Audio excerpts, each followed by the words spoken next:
Pada bulan Zulqa'dah, tahun ke-6 Hijriah, Rasulullah Shallallahu Alaihi Wasallam berkeinginan melaksanakan umrah bersama para sahabat. Beliau mengumumkan kepada kaum muslimin bahwa akan keluar menuju Makkah untuk thawaf dan sa'i sebagai bentuk ibadah. Sebagai persiapan, Rasulullah mengangkat Ibnu Maktum untuk memimpin Madinah selama keberangkatan beliau.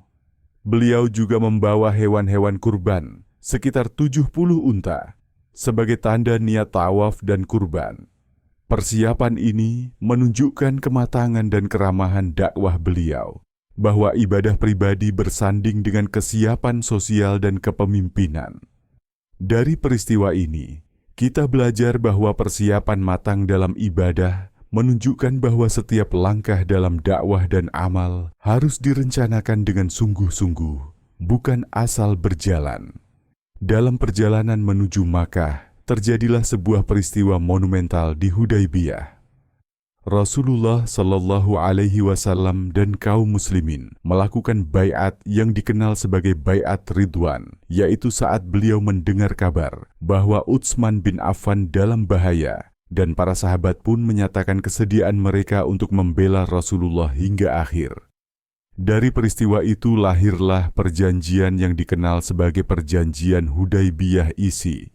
Perjanjian tersebut menetapkan bahwa Rasulullah Shallallahu Alaihi Wasallam dan pengikutnya tidak akan melaksanakan umrah tahun itu, tetapi diperbolehkan melaksanakannya pada tahun berikutnya.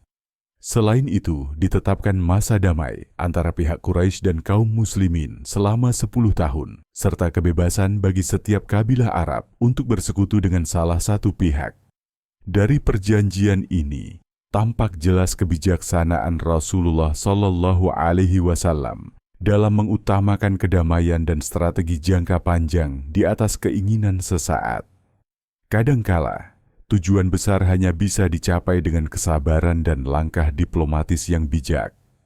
Ketika Rasulullah menyampaikan bahwa mereka harus kembali ke Madinah dan menunda umrah hingga tahun berikutnya, banyak sahabat yang merasa kecewa.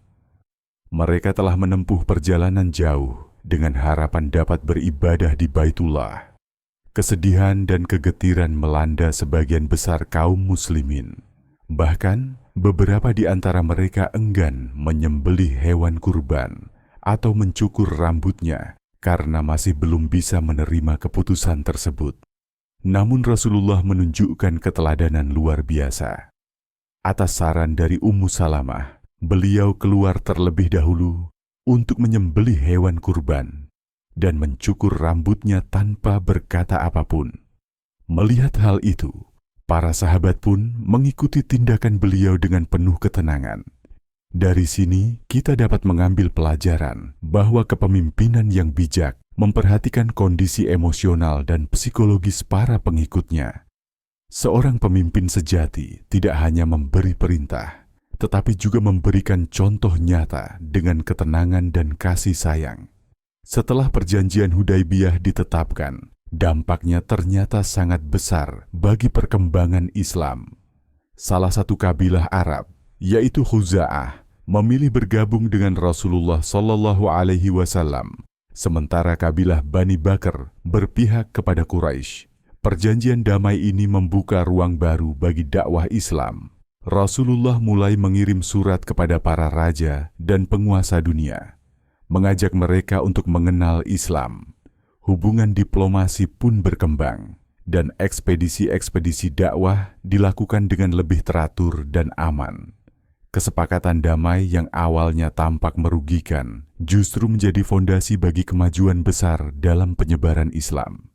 Inilah bukti bahwa perdamaian bukanlah tanda kelemahan, tetapi strategi cerdas untuk membuka jalan bagi kebaikan yang lebih luas.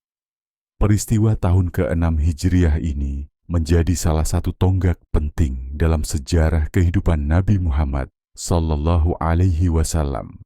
Ia memperlihatkan perpaduan antara ibadah pribadi, diplomasi, strategi dakwah, dan kesiapan mental kaum muslimin dalam menghadapi ujian. Dari peristiwa ini kita dapat menarik banyak hikmah, di antaranya bahwa ibadah dan dakwah berjalan beriringan.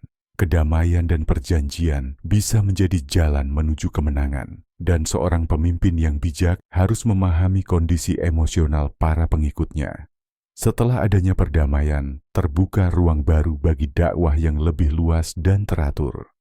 Peristiwa Hudaybiyah mengajarkan bahwa strategi hidup yang menyeluruh bukan hanya tentang ibadah ritual, tetapi juga mencakup kebijakan, hubungan antar manusia, dan kesiapan untuk bertindak dengan penuh hikmah.